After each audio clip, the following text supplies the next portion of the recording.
92.3 Radyo 5 True FM. Dito tayo sa totoo. Kapatid! Halika na, biyahe na tayo. Kung ayaw niyong pumasok dito, kung ayaw niyong sumilong, bumiyahe na tayo. Biyahing heart to heart. Sakay na sa mga kwento na talaga namang kapupulutan ng aral at hindi lang kapupulutan ng aral, pwede ka rin na ikaw mismo ang magpayo sa ating makakausap, sa ating kwentong mapapakinggan. Ayan, ganyan po tayo dito. Open ho tayo. Kailangan kasi na maging open tayo sa isa't isa para close tayo.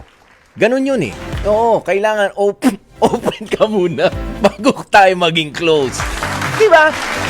Hindi pwedeng close agad tayo. Hindi ka naman open sa akin. Hindi kayo open sa amin. Para close na close tayo, ayan, maging open. Kaya open o close, atin yan. Sok pa na mga kapatid. At sama na nga po ang inyong Kuya Poy, ang inyong Guwapopoy dito sa ating Heart to Heart. Isang oras na ating pagsasama na pupunuin natin. Meron hong pupunuin natin ng saya, pupunuin ng ligaya, pero minsan pupunuin din natin ng luha. May ganyan eh. Meron din naman yung pupunuin natin ng inis. Kakayamot yan, Kuya Poy. Ano ba yan? Yan yung mga ganoon. At minsan ay hindi natin inaakala na mga revelasyon ang ating malalaman. Kaya naman, sa araw na ito, mamimigay po tayo. Hindi pa tapos ang aming pamimigay ng mga papremyo. 250 pesos in cash ang ating pamimigay. Kasama ang isang sulit TV. Ganyan ha. Happy weekend! Happy weekend na at syempre, katapusan na rin ng buwan ng Mayo. We're going to say goodbye kay May. At bukas mag-hello na tayo sa June.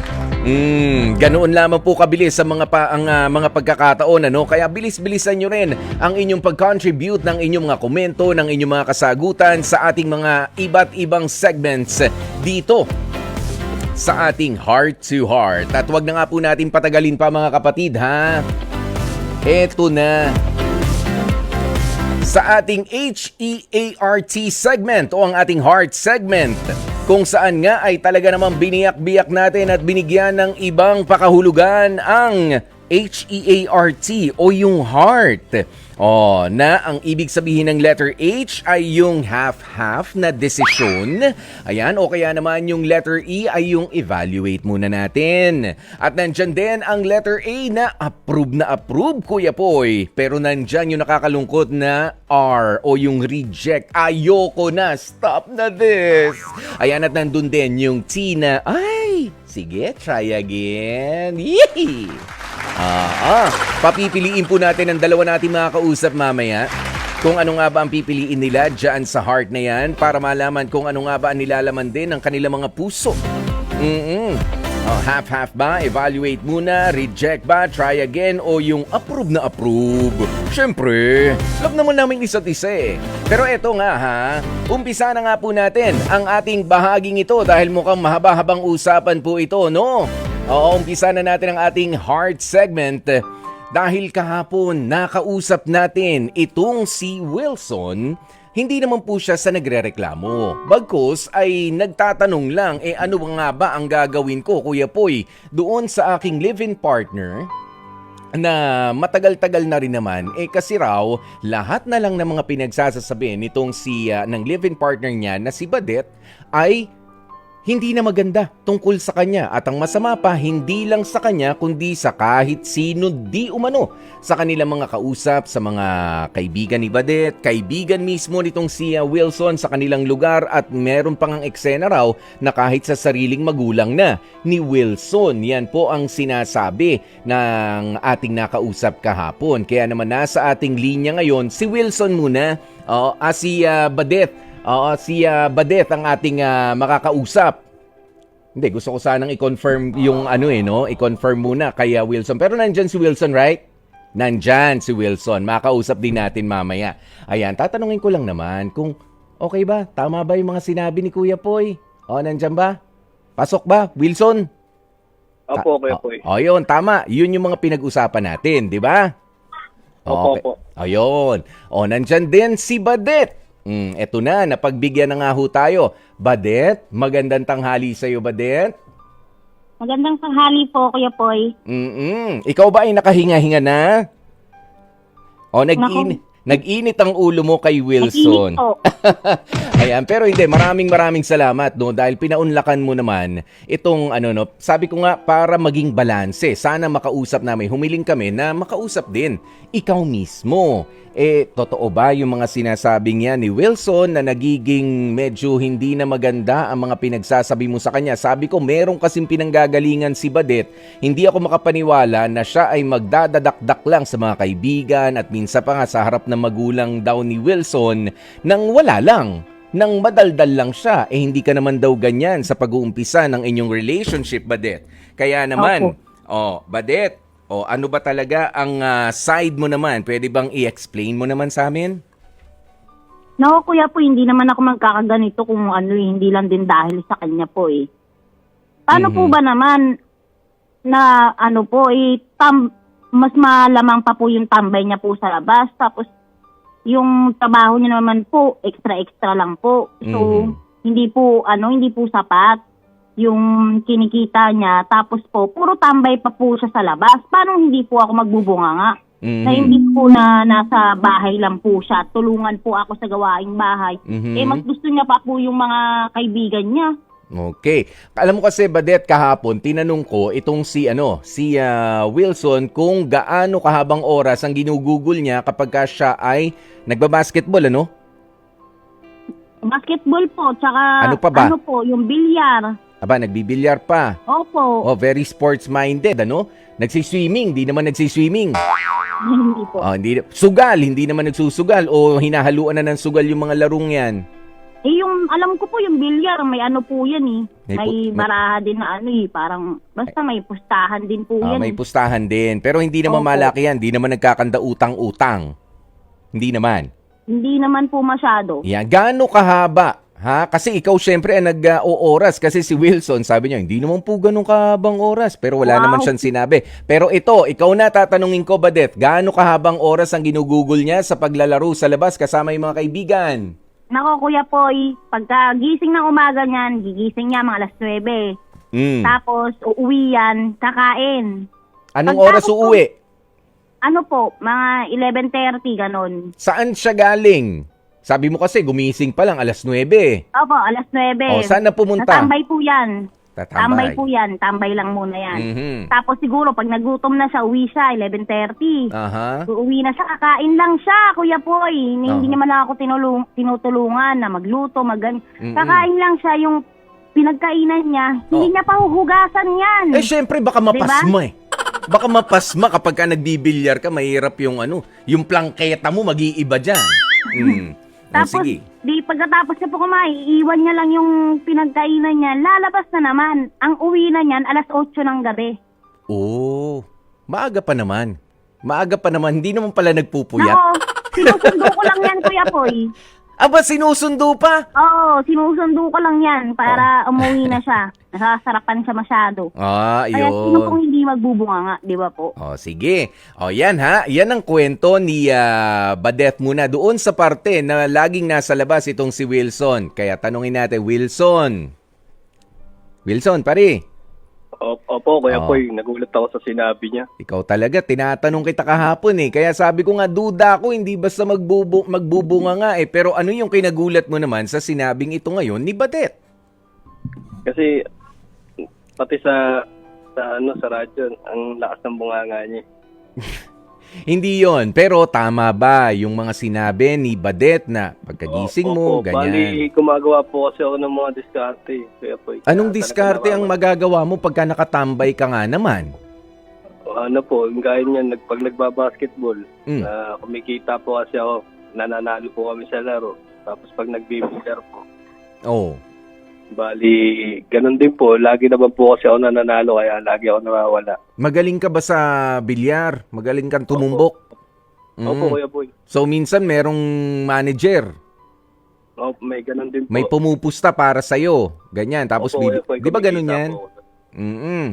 O, nandun na tayo. Pero yan naman kapag ka meron ka makakalaban, papaano nga kapag ka wala ka naman makakalaban? Pastime lang yung mga yan. Paglibangan. O, na pwedeng pagkakitaan kahit papano, pero hindi mo pwedeng ibasi dyan. 'Di ba? Sa basketball. O, ganun din. Depende sa pag-uusapan yung pustahan. Ganun ka ba kalakas din mag-basketball, Wilson? Opo, Kuya Poy. Malakas. Ano bang posisyon mo? Center po, Kuya Poy. Ba, malaking tao ka pala. Ano bang height mo? 5'7" lang po, pero mataas po ako tumalon eh. Mataas tumalon. Mataas. Pero sentro ka sa grupo nyo. Ano ba mga kalaban nyo? Mga midget? Hindi naman po. Mga tambay lang din po. Mga tambay.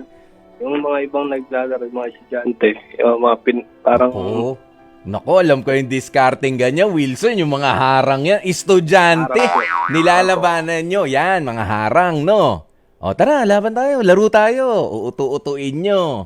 O, may mga ganyan. Pero di ba nga, hindi pa rin. Kumbaga, yung steady na pagkakakitaan, hindi pa pwedeng laging ganyan. And sa tingin ko, valid naman yung sinasabi ni Badet. Tapos may binanggit pa siya kanina na ikaw raw ay nagka-construction worker ba? Paano ba? Opo, bali po ngayon na break time po namin, kaya nakatawag din po ako. Ay, maraming salamat pa rin sa effort. Nakakapananghalian ka naman ba? Opo, Kuya Poy. Oo. Ayan, pero ito naman, Wilson, sabi ay pa-extra ka lang. Hindi ka pa pwedeng sumama ron sa grupo na, na kumbaga meron talagang bossing na nandong ka lagi. Hindi kasi maganda yung pa-extra lang rin sa ganyang trabaho. Opo, kasi pagka sa construction po, Kuya Poy, pag may gawa kami na mahaba, doon lang po talaga ako nakakagawa ng mahaba na trabaho. Pero namimiss yata niya ako lagi, kaya ganyan na lang sa akin kasi lagi ako nasa labas eh. tanungin natin siya. Badet. Opo. Medyo nagpapatawa yata si Wilson. Kung pwede ka namang kiligin ka lang, okay lang naman yun. Baka naman daw namimiss mo lang rin talaga siya. Pero hindi. Ito na nga, moment of truth, Badeth, ano ba talaga hanggat maaari ang gusto mong sabihin dito kay Wilson? Kasi unang-una, ako hindi naman sa nakikialam sa inyo, no? Dun lang sa pagsasabi ni Wilson, Badeth, aminin mo ba sa amin na medyo nagiging mabunganga ka nga pagdating sa mga kaibigan nitong si Wilson? Tama? Opo, Kuya Poy. Ipinaririnig mo talaga sa kanila yung mga hinaing mo rin. Actually, pinaparinig mo na sa kanila dahil halos nandyan na, kasama nyo na lang. Pero dumidiskarte lang raw si Wilson kapag walang trabaho. Opo. Hindi na po ako nahiya sa mga kaibigan niya, Kuya Poy, kung binubungangaan ko siya. Yan. Kasi po, alam naman po ng mga kaibigan niya yan eh. Kung ano po yung niya eh. Oo, nandun na tayo. Kumbaga, sinasabihan ko na siya at sinasama ko na rin kayo para ko in my absence, di ba? Kung sakaling wala ka, Badet, meron dun sa mga kaibigan niya, umuwi ka na sa inyo, baka magbunganga na naman, baka magalit na naman si Badet. Ganyan, di ba? Tama naman yun napaminsan-minsan pararamdam mo dun sa mga tropa na ng kapartner mo na hindi, sa ganitong oras, umuwi ka naman. Yung pinagkanan mo, hindi mo na hinuhugasan. I mean, yung responsibility, at least may magpapaalala na naman sa'yo dyan. Kahit na pabiro. Tama naman din yan, Badet. Nga lang, hindi yata maganda na kahit sino na lang daw na makasalubong mo, makausap mo, parang sinisiraan mo na siya. Itong si Wilson. Tandaan mo, pinili mo siya bilang live-in partner. Mahal mo ba si Wilson, Badet? Opo, mahal po. Ikaw ba ay pagsisigawan mo sa buong mundo kung papaanong parang maling tao yung patuloy mong sinasamahan? Na kung gaano ka walang kwenta, sabihin na natin, o kaya naman walang silbi, irresponsable, pinagsisigawan mo ba yon and you're proud of it? Sinasabi mo na mahal mo siya, pero sinisira mo na ang imahe niya sa harap ng ibang mga tao. Okay lang ba? Balik niya po gusto ko lang din po kasi magbago po siya Yung mahiya po siya. Pagka nag-aano po ako sa ibang tao, gusto ko po mahiya po siya para magbago po yung niya po. Yeah, pero ikaw ba ay sa tingin ko naman meron ka ring kapasidad na magbago rin sa mga lumalabas sa bibig mo.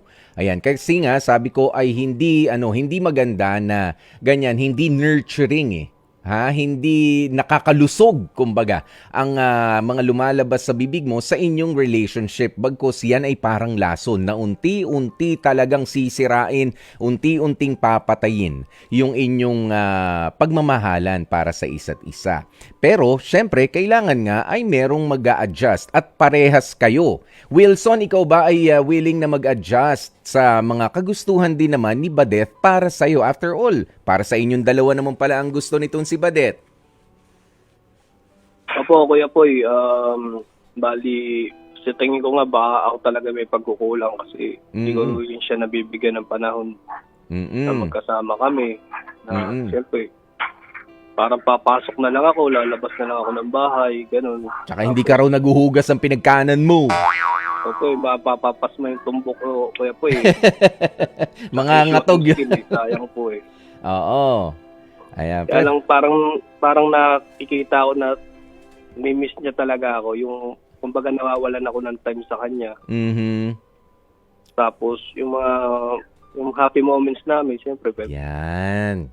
Sabi mo Kaya nga, ano? siguro namamali lang ang misunderstanding siguro po. Oo naman. Na yung pinagbubungangaan niya ako. Kaya minsan ayoko nang umuwi.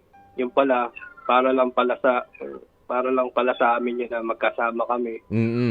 Oo, hindi magbubunga nga yan kapag ka nandun ka lang sa bahay, nahugasan mo yung Hindi pinagkanan naman po mo, napagluto mo siya, kausap mo siya ng harap-harapan, bakit siya Opo, magbubunga tama nga? yan, Kuya Poy. Di ba bakit siya magbubunga nga, Wilson? Tsaka di ba andun ka sa bilyaran, sige nga, nakakascore ka ron ng konting kita. Tapos sa basketball, malakas ka rin bang umiscore?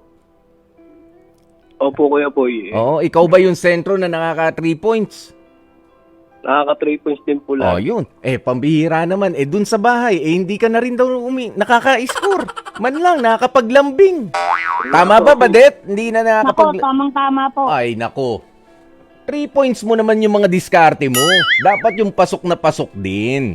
Wilson? Kumbaga, yung bantayan mo. Itong si Badeth. Alam mo na yung sinasabi ko, maging romantically involved ka rin sa inyong relationship. Hindi yung, sige nga, gusto kong kumita ng pera, pero kita mo nga yung nangyayari. Kaya yan na, nalaman na natin kung ano talaga ang pinanggagalingan ng pagiging mapagbunganga nitong si Badeth. Hindi kanya pinagtatabuyan. Akala ko kasi pinagtatabuyan kanya. Alam mo ba, Badeth, kahapon, yung iba sa mga nakikinig at nagkokomento rito, sinasabi na baka yan si Badeth ay nagbubunga nga dahil gusto niya nang ipagtabuyan itong si Wilson at meron na siyang iba. Pero sabi ko hindi. Sa pantaha ko hindi.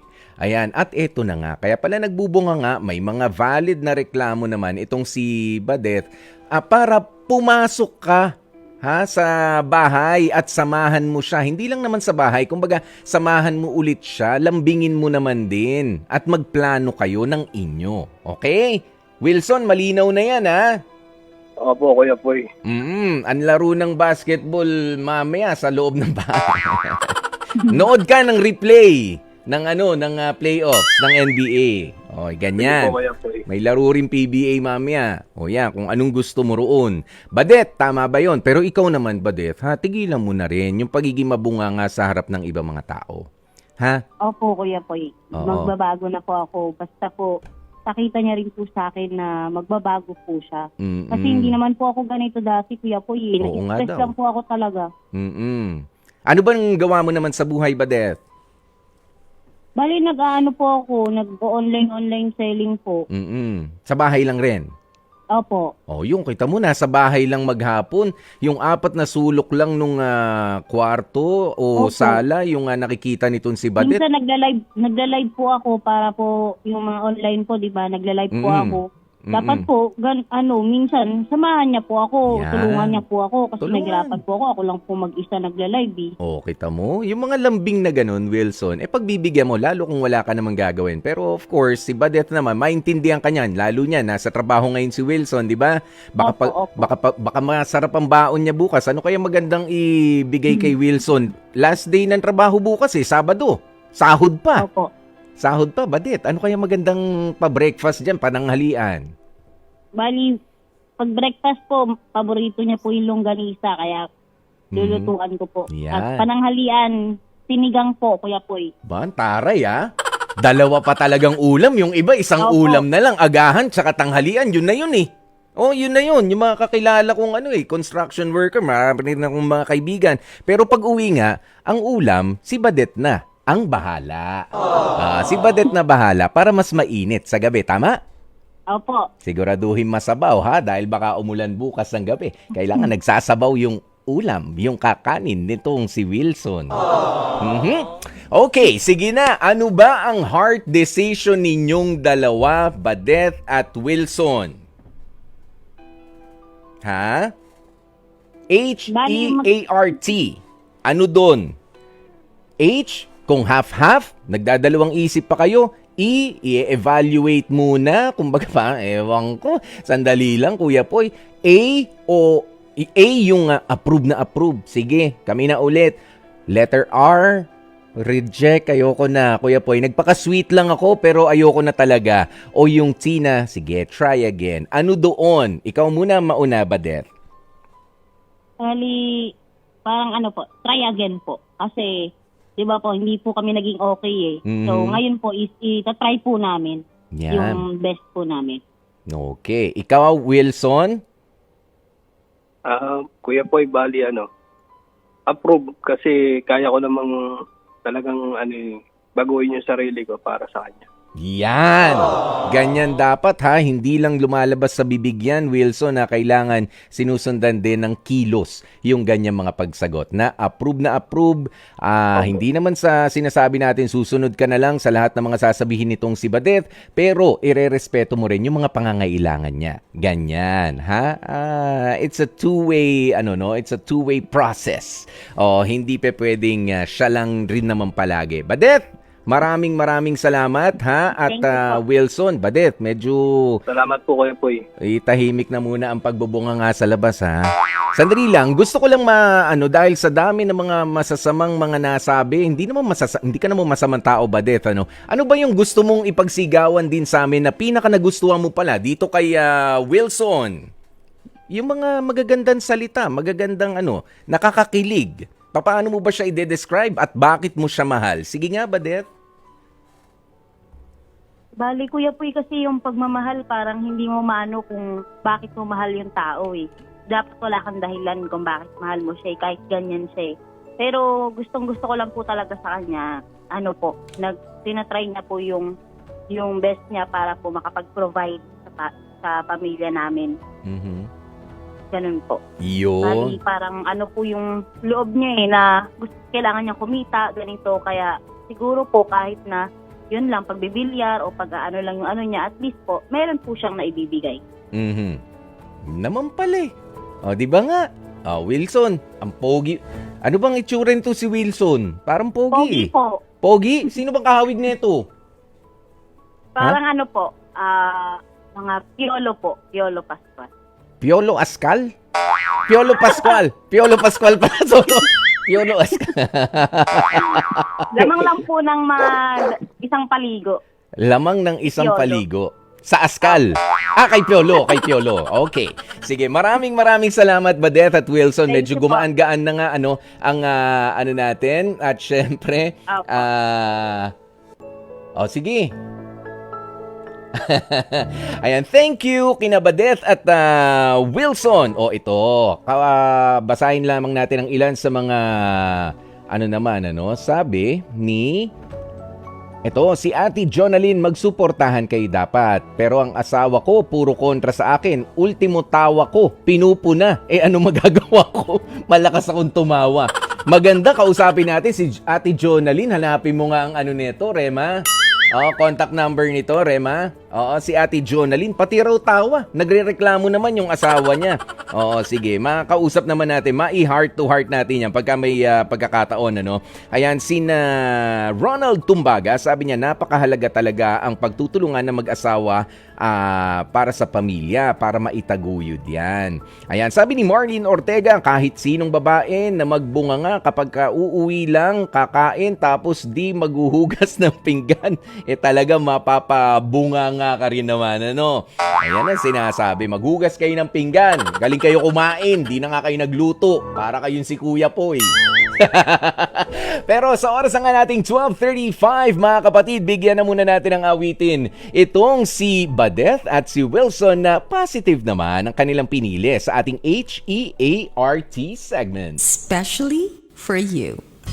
Love question of the day. Ang ating love question of the day, nakakaapekto nga ba sa relationship ang pagiging underdesaya? Oo, meron bang aamin sa inyo na, bakit, Kuya Poy, ginusto ko to eh. Ni-request ko talaga sa asawa ko to eh. O na maging under ako eh. Di ba nga? Para hindi ako nahihirapan na mag-isip para sa sarili ko. Gusto ko under ako. Ayan. O ito, sabi ni Lith Acero, hindi naman underdesaya ang tawag sa mga asawang tumutulong lang sa kanyang asawa sa gawaing bahay. Maganda nga sa mag-asawa ang ganung sistema eh. Tulong-tulong para parehong pagod. Okay. Hindi, tulong-tulong daw para maagang matapos ang gawain. Ganoon pala yun. Sabi ni Lita Cero. Sabi ni Darwin Rosel, sabi niya, yes, actually, oo, nakaka-apekto yan. Walang freedom ang isang lalaki kung palaging ang asawa nila ang nasusunod. Pero hindi nila kayang mag-retaliate sa kanya due to the law that favors women. You know what I mean, Kuya Poy? Oo naman. Pero sabi ko nga, wala naman nadadaan sa magandang walang hindi nadadaan sa magandang usapan. Ganoon naman tayo palagi, di ba? Ayan, happy listening muna and watching kay Kuya Lourdes de Vera. Ayan, gusto yata mga kalaro ang ating nakausap kanina sa confessions na si Wilson ng Quezon City. Sabi, ayos yan 5'7", sentro. Ayan, gusto rin mga kalaro ni Kuya Lourdes de Vera. Ayan, si Ann Erica Catolico, sabi niya, yes po, dahil sa lalaki po yun. Mas best po pagka babae ang susunod sa lalaki. Ayan, sabi naman ni Maria Lourdes Nercua, hindi porket marunong ang lalaki sa mga gawaing bahay, underdesaya na. Yung partner ko, mas magaling pa sa mga gawaing bahay sa akin. Mas magaling mag-asikaso ng mga anak. Mas maingay nga lang rin sa akin. Yun lang. Mas maingay. Ayan, sabi niya Joey Organo, no, equality matters. Whatever gender pa yan. Okay, sabi naman niya Fiona Botabara, ano ba ang basihan para masabing underdesaya ang isang lalaki kapag takot sa asawa? Tumatanggi sa barkada, sa inuman, sa bisyo, pag laging kailangan ng permiso mula kay misis, mali eh. Sabi nga ng mister ko sa katrabaho niya na tinawag siyang underdesaya, ang sabi ng mister ko, mahal ko ang pamilya ko at sila ang priority ko. Pagka nakikita siya naglalaban, sinasabi, pagod na sa pag-aalaga ng bata ang misis ko, kailangan niya rin ng pahinga. Kung pagiging responsableng ama ang pagiging underdesaya, ay may respeto at may respeto sa desisyon ng ilaw ng tahanan, mas okay yun. Kesa naman sa hindi nga under, wala namang respeto sa nararamdaman ng partner, ay talaga namang hugot na hugot. Ang ganda ng pagkakahugot na yan ni Fiona Botabara sa kanyang kasagutan, At magaling rin si Mr. Botabara sa kanyang mga isinasagot doon sa tumatawag sa kanya na underdesaya daw siya ni Fiona. Hindi naman, may katotohanan naman din po yan. Kaya naman ngayon pa lang ay ipamimigay na nga po natin ang ating first winner ng 250 pesos na cash kay Ronald Tumbaga. Ayan, para sa kanyang H2H Confessions Advice. At syempre, ang isa naman na 250 pesos na cash ay mula sa ating love question of the day kay Lith Acero. Congratulations sa inyong dalawa. Mamaya-maya, meron pa tayong pamimigay, mga kapatid, na papremyo. Kaya naman, wala na nga pong alis pa. Dyan lamang po kayo, pumuesto lamang po kayo. Pero bago nga po tayo magpatuloy, syempre, baka kulangin na naman tayo sa oras. Pero kailangan na muna natin ding pasalamatan. Meron pa tayong Dear Kuya Poy, mga kapatid. Pero pasasalamatan muna natin ang nakasama natin sa isang buong linggo na naman ng pagtatrabaho at paghahatid sa inyo ng mga paborito at tinututukan ninyong mga kwento dito sa H2H o ko Heart to Heart, ang ating mga program assistants sina Bea Rodriguez, Ed Acerada, Jaire Ann Manipon, Nia Bugarin de Guzman, ang mga masisipag na mga nasa likod naman talaga dito, no? O sina Aaron Tolentino, si Ron Eugene Cruz, ang ating technical directors din, sina Grace Toledo at si Direk Joey Perez, ang ating researcher na si Rema Anwar at ang ating executive producer na si Jeff Batlangao. Dear Kuya Poy, up next! Kaya wala nang BBTO dito sa H28. Dear Kuya Poy,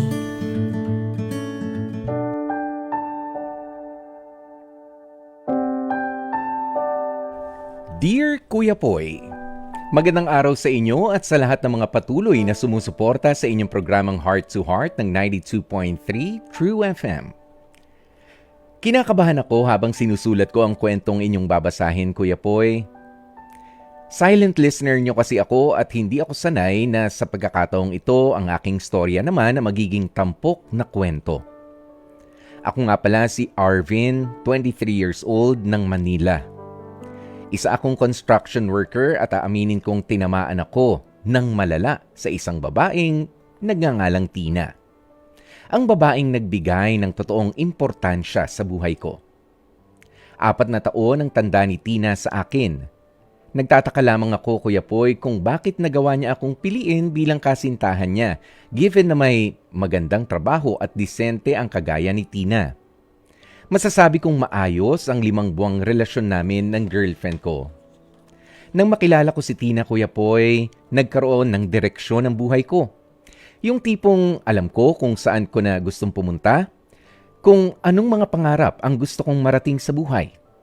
Dati kasi, nung hindi ko pa siya nakikilala ay napupunta lamang sa bisyo ng pag-iinom, ang perang kinikita ko sa trabaho at kung minsan pa nga ay nagagawa ko ring humithit ng yosi. Araw-araw pa ulit-ulit ang ganong klase ng routine ko, Kuya Poy. Kumbaga, kung hindi sunog baga, ay sunog atay naman. Pero napakabait ng Diyos. Dahil lang nang makilala ko si Tina, ay nagawa ko ng baguhin ang sarili ko.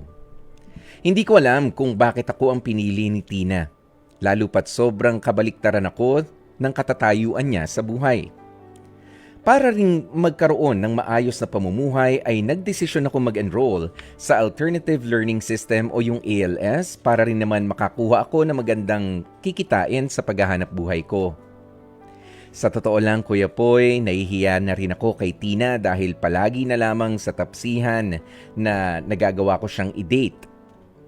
Wala naman siyang demand o gusto pero syempre bilang lalaki ayoko rin naman na madiktahan ako kung ano bang tama ang dapat kong gawin sa relasyon naming dalawa. Kuya Poy, positibo ang pananaw ko sa buhay matapos kong ang makilala at makasama na itong si Tina. Sana ay magkaroon din ng aral ang maiksing kwento ko sa inyong programa. Maraming salamat po sa pagkakataong mapili bilang tampok na kwento ang aking storya sa araw na ito. Lubos na gumagalang, Arvin. Dear Kuya Poy, Mga kapatid, at lalo na nga sa iyo, Arvin, wala sa itsura, wala sa narating sa buhay, wala sa mga ari-arian at kung ano-ano pang mga material na bagay. Ang true love, wala doon yun. Nasa pagiging tapat yan sa pag-ibig sa partner mo. At nandun yan sa patuloy na pagsusumikap sa buhay na yan para pareho kayong marating yung mga gusto nyong pinapangarap. Kahit siya ay sa aircon nagtatrabaho o ilang medalya nananakit ang batok sa dami ng mga awards na nakuha at samantala sabi mo nga ikaw ay parang wala nito, hindi ka pa nga tapos sa pag-aaral, wag ganun. Oo, dahil meron at merong isang taong nakalaan sa'yo. O kahit pa nga galing siya sa palasyo at ikaw naman ay napakasimpleng tao lang, hindi malayo. Basta tunay yung pagmamahal na meron kayo. At sana nga dumami pa yung ganyang mga kwento nang hindi nawawala ng pag-asa na merong mga himala sa pag-ibig. Basta Oo, kapag ka ganyan, ay wag sasamantalahin ang mga ari-arian o ang mga pera kung sakaling medyo nakaaangat-angat sa iyo ang iyong makukuhang partner. Sabi ko nga, 'di ba? Matatagpuan mo lamang 'yan ang true love doon sa pagiging tunay mo rin na pagmamahal sa iyong partner. Well, bago ka magmahal sa iba, dapat tunay rin ang pagmamahal mo sa sarili mo. Kaya naman dyan na nga po natin tatapusin ang ating Dear Kuya Poy, at syempre, segue na muna tayo dito sa ating final winner ng Sulit TV Box for this week. Siya hindi ko mabasa, paurong ng konti, ano ba, Jing? Jing ba? Ding? Mula sa Imus Cavite. Ayan, si Jing Adsuwara ng Imus Cavite. Congratulations to you! Para sa winner natin ng Sulit TV Box for this week. Next week, mamimigay pa rin po kami, mga kapatid. Kaya naman, wag po kayong bibitiw tuwing alas 12 ng tanghali. Manatiling nakatutok dito sa 92.3 Radyo 5 True FM. Dito tayo sa totoo na. Kasama nyo nga po ang inyong lingkod. Ako po si Kuya Poy, ang inyong gwapopoy. At ito ang programang H2H, Heart to Heart.